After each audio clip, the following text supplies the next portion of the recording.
Welcome students. Let's start with the pharmacology subject. The code is 503 of pharmacology. So this subject is a bit new subject for you people, as this subject involves study of uh, compounds that can affect our body.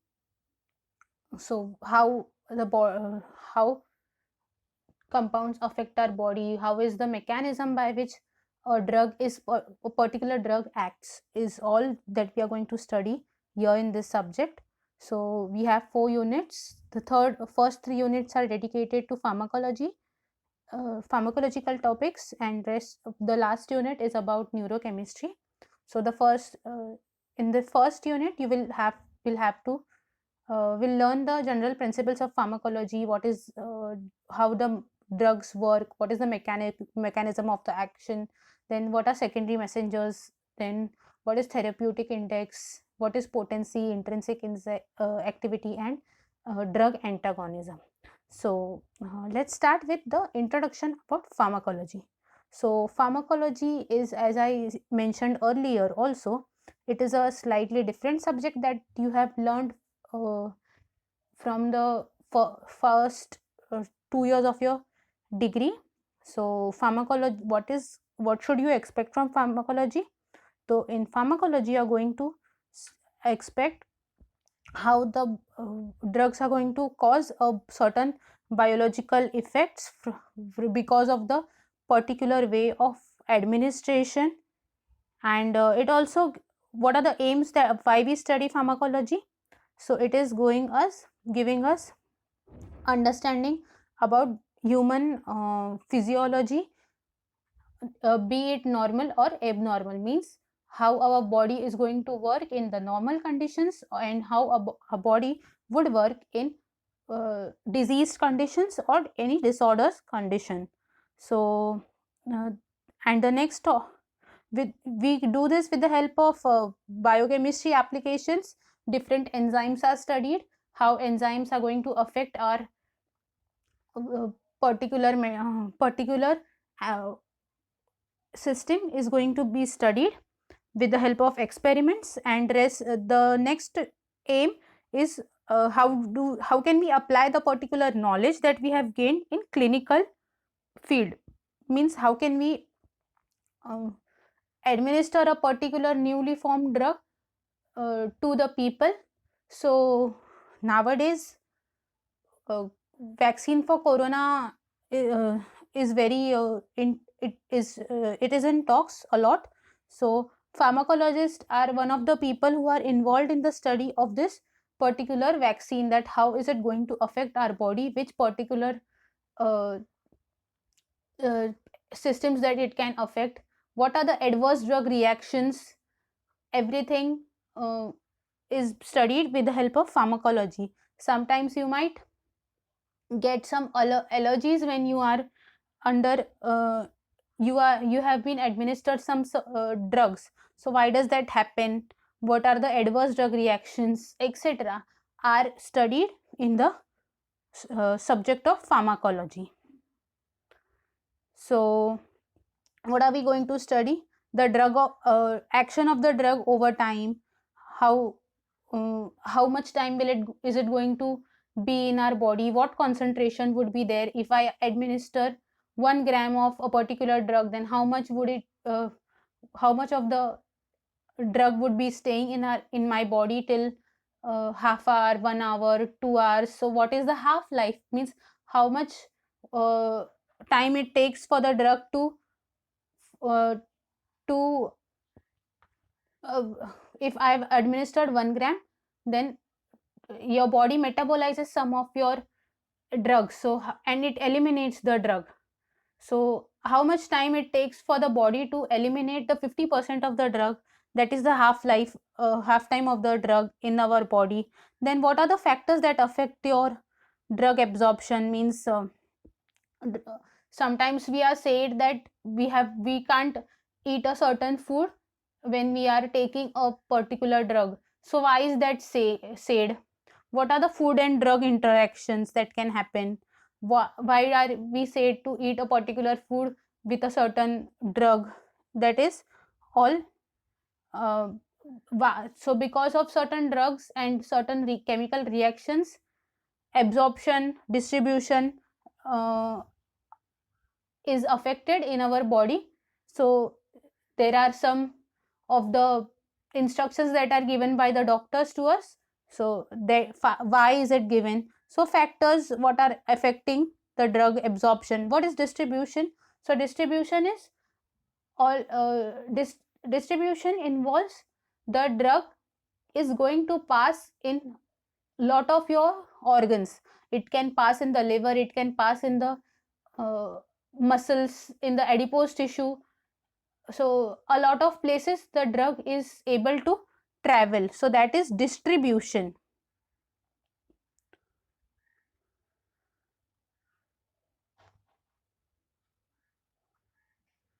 So then what? So binding involves uh, how well your drug is going to bind to the particular site of action, the enzyme where it needs to be binding, the receptor where it should go and do its work. That is the binding. Sometimes a lot of drug also bind to the plasma proteins. So this is also studied. And metabolism means your liver is going to break down this chemical molecule. Since this is a chemical molecule, a liver is a chemical factory. It does not keep anything other than the natural things in your body. So the liver will identify a particular drug molecule, and what will it do? It will try to break down it, and it will try to nullify its effect. Means it is going to make it inactive. The liver will chemically modify the drug in such a way that it's a chemical that it won't be able to affect our body. It won't be able to show the effect in our body. So that is metabolism. The liver also does a metabolism, and sometimes some other organs also do metabolism. Mainly metabolism, the main organ which can do metabolism of the drug is the liver. And then how is it eliminated? So these are called ADME factors of ADME studies of any drug. Then what is structure activity relationship? What do you mean by structure activity relationship? Is a certain chemical molecule has a particular chemical structure, right? So how does the chemical structure affects the enzymes in our body? If we modify it in a certain way, then will it give us the same effect that it was giving previously? So that is structure activity relationship. What is the main important structure, what is the main important part that we need to?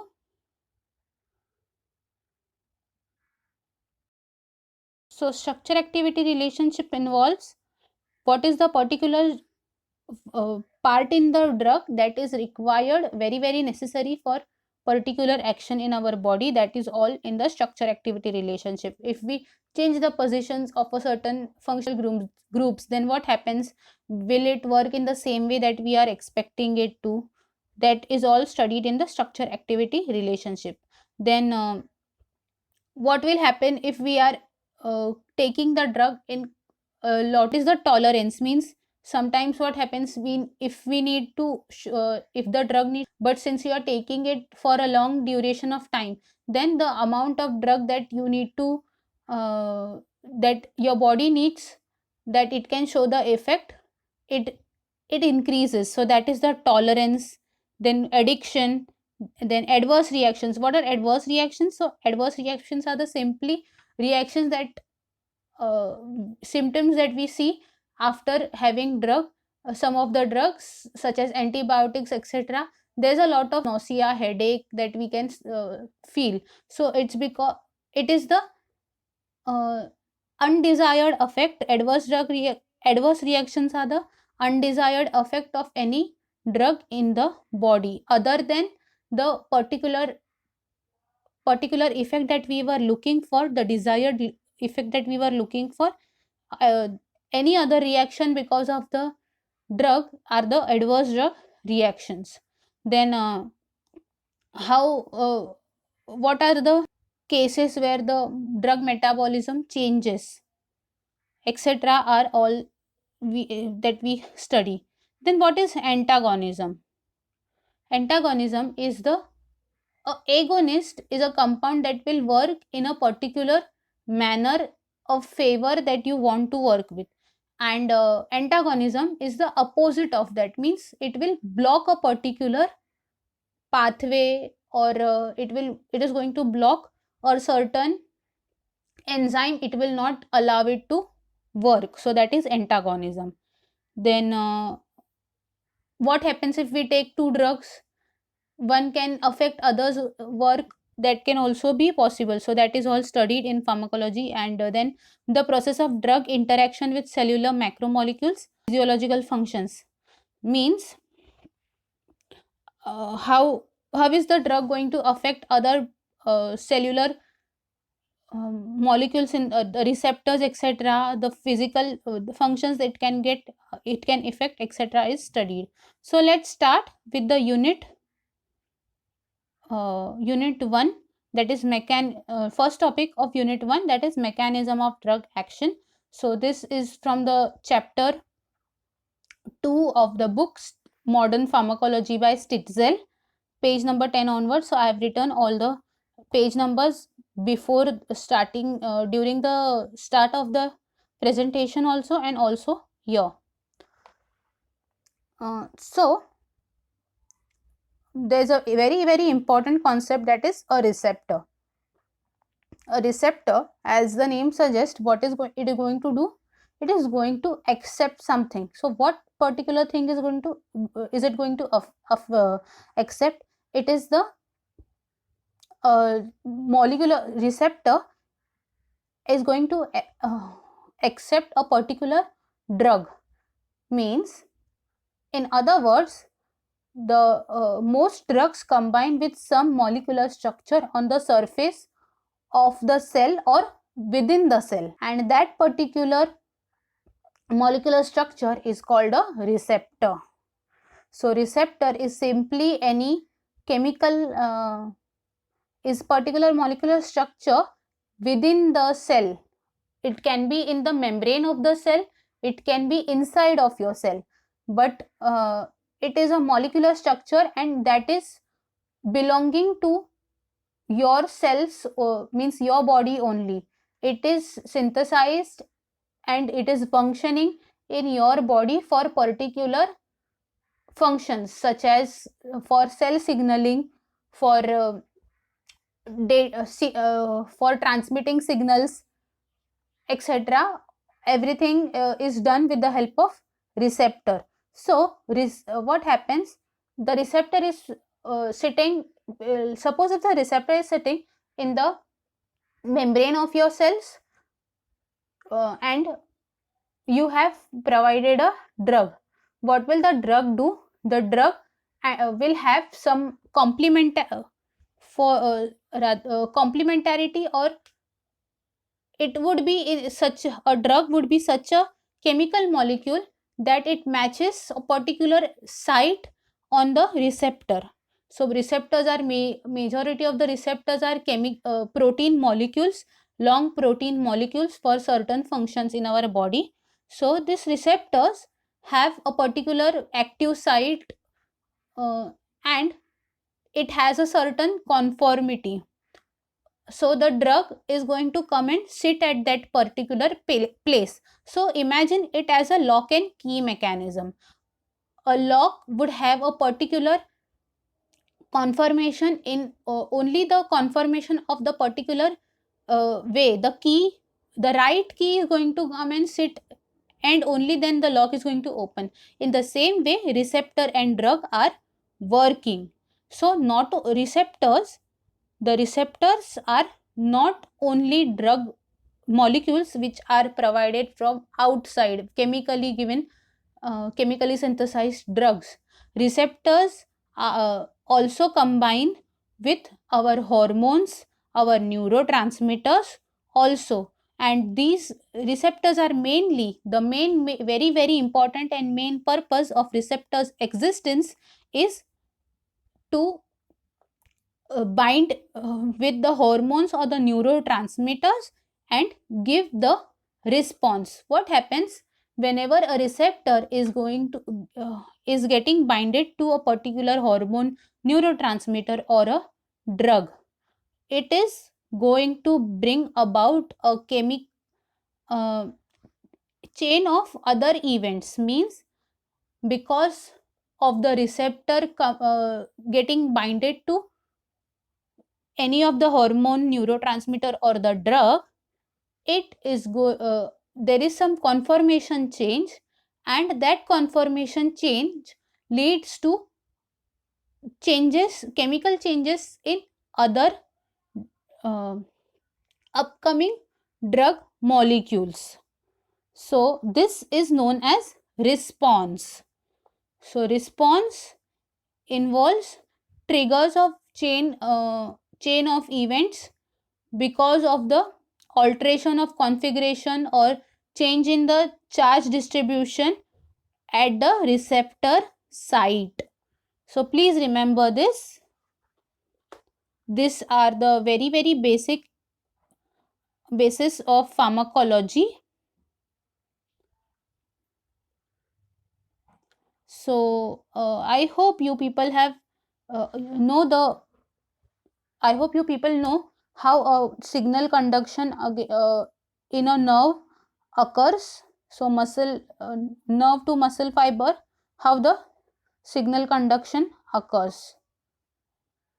So let us see again how this occurs. We have to revise it. So this is a motor nerve, means it is going to bring signal for a particular action in the to the muscles, and these things are at the muscle end. This is the nerve terminal, this is the muscle end. What happens when a nerve conduction occurs? So see here, a nerve conduction has occurred, and because of the nerve conduction, there are various channels here like receptors. Receptors also are being placed here at the cell membrane, etc. In the same way, channels are there. So the channel is particularly for calcium, and this particular nerve conduction is for acetylcholine. So here this blocks here, these are receptors for acetylcholine. Acetylcholine is a very widely found neurotransmitter in our body. So this acetylcholine, when nerve conduction occurs, acetylcholine is getting released in the surrounding, and the calcium here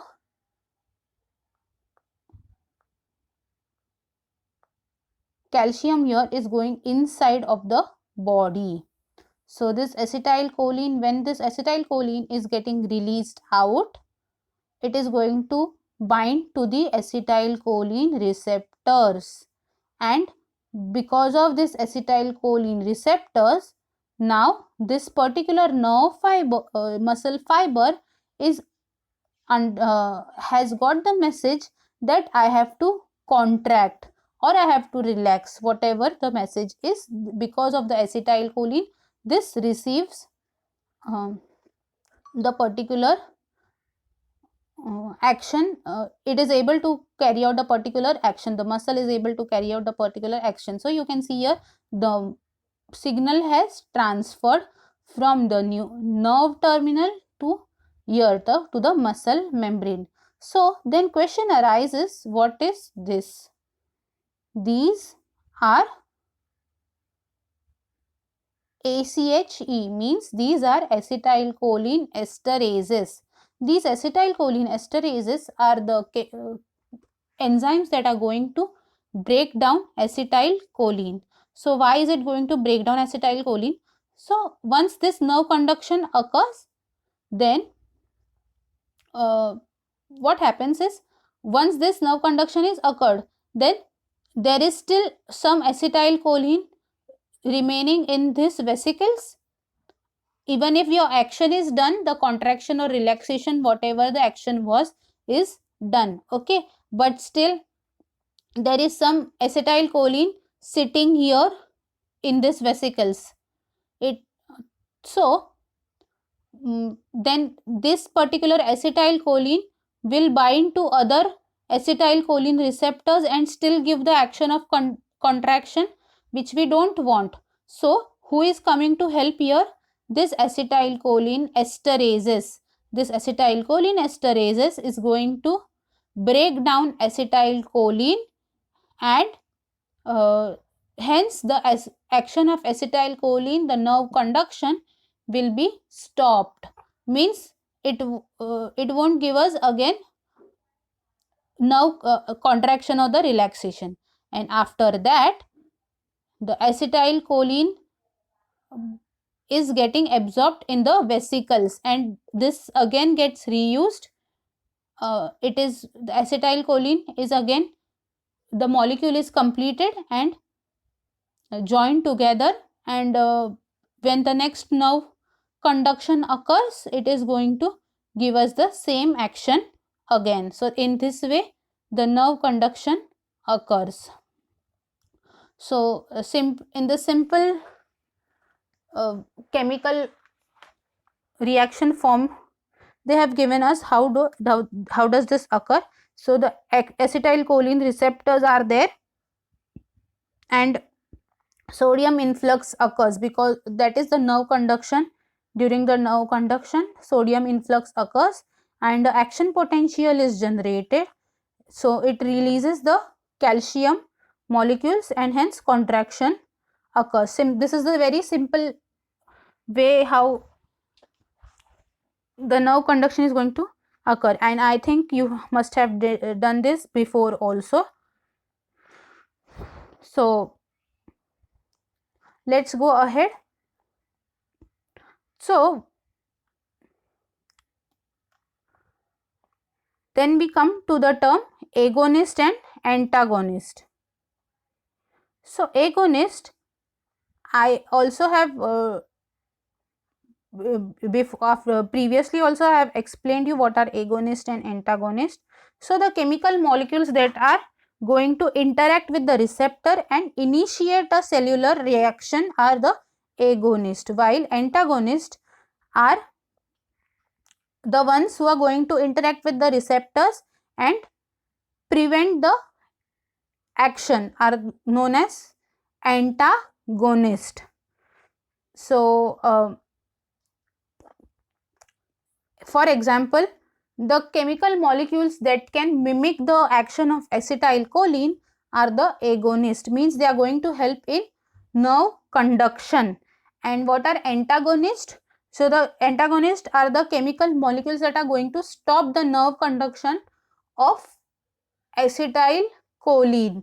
So those are antagonists. They are going to bind to the receptors of acetylcholine and stop the effect that acetylcholine was going to give us. So they are antagonist. So in the homework, I want you people to find out what are agonists and antagonists for nicotinic receptors. So nicotinic receptors means these are receptors for your muscles, means they are the receptors for the acetylcholine. So if you read the chapter, you will come to know what are the agonist and antagonist for the nicotinic receptors. That is, the receptor of acetylcholine is known as nicotinic receptor. Then we come to dose response relationship. What are dose response relationship? So how a particular amount of drug is going to affect the body is the dose response relationship. So what is the affinity of the drug to the particular receptors? That is studied in the dose response relationship. Then what is the density of the receptors per cell? So these things are studied for dose response relationship, because as we have discussed earlier, the prerequisite for any drug action is the drug combining with the receptor. So if there is no receptor or there are less receptors, then it will hinder the action of the drug. Hence dose response relationship, the receptor is very very important to understand whether your receptors are working properly. If there is any mutation because of which the receptors are not working, that all is very important. How many receptors are there? If there are very few receptors, if there are too many receptors, so this all, that is the density of the receptors per cell, all is the included in the studies of dose response relationship. So I have also told you that about the nicotinic receptor is the receptor for acetylcholine. So this particular nicotinic receptor of acetylcholine is made up of glycoproteins. So what are glycoproteins? Glycoproteins are proteins having molecules of sugar with them, hence the name glycoproteins. These glycoproteins are embedded in the surface of your cell membrane. So imagine a lipid bilayer cell, which is the cell membrane of your body cells, and on that lipid bilayer there are certain beads that are embedded within the surface. So they are within the surface in the they work as ion channel, means once there is influx of sodium etc., they are going to work. So let's understand the next topic, that is second messenger system.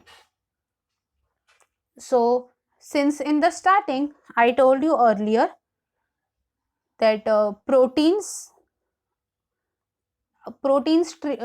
receptors and drug binding, coming to the receptor and binding it, triggers a chain of reaction giving a particular physiological action. So that chain of reaction is the second messenger system. So who is coming in the second messenger system? That is the G protein, that stands for guanine nucleotide binding proteins. So G proteins are in the G proteins can bind to the means it can be in the triphosphate in the guanosine triphosphate form, or once they are hydrolyzed they are in the guanosine diphosphate, that is GTP form. So all the neurotransmitter hormones or the drugs, majority of the drugs or any neurotransmitter hormone comes and binds to the G protein. Only then this system, cascade system, starts to give us the particular physiological response. Means all of majority of your body cells will have these particular G proteins, and this action is going to get mediated with the help of G proteins only, majoritarily G proteins only. The receptor mainly involving are the G protein only. So there are two types of G protein, means the G protein can give us two types of action, that is stimulatory, that is GS, or inhibitory, that is GI. So two type of action can be given with the help of G protein. So how is it going to give this? So it is going to help take the help of the enzyme, that is adenylyl cyclase. So with the help of adenylyl cyclase, the adenylyl cyclase activation converts ATP into a cyclic AMP, that is 3-5-cyclic adenosine monophosphate, C short formed as CAMP, and this CAMP can activate a number of enzymes. One of them are known as kinases. So this kinases phosphorylate specific proteins, and after phosphorylation some calcium channels will be involved, and this calcium channels can then activate other enzymes. So this after activation they will carry out the particular physiological response that we are desiring of. So the nature of the response can be depending on which G protein couple receptor, if it is binding to the stimulatory receptor or the inhibitory receptor, or which kinases is getting activated. So there are a lot of kinases known as tyrosine kinase, etc. So which kinase molecule is getting activated, which protein is accessible for the kinase to phosphorylate. So these factors will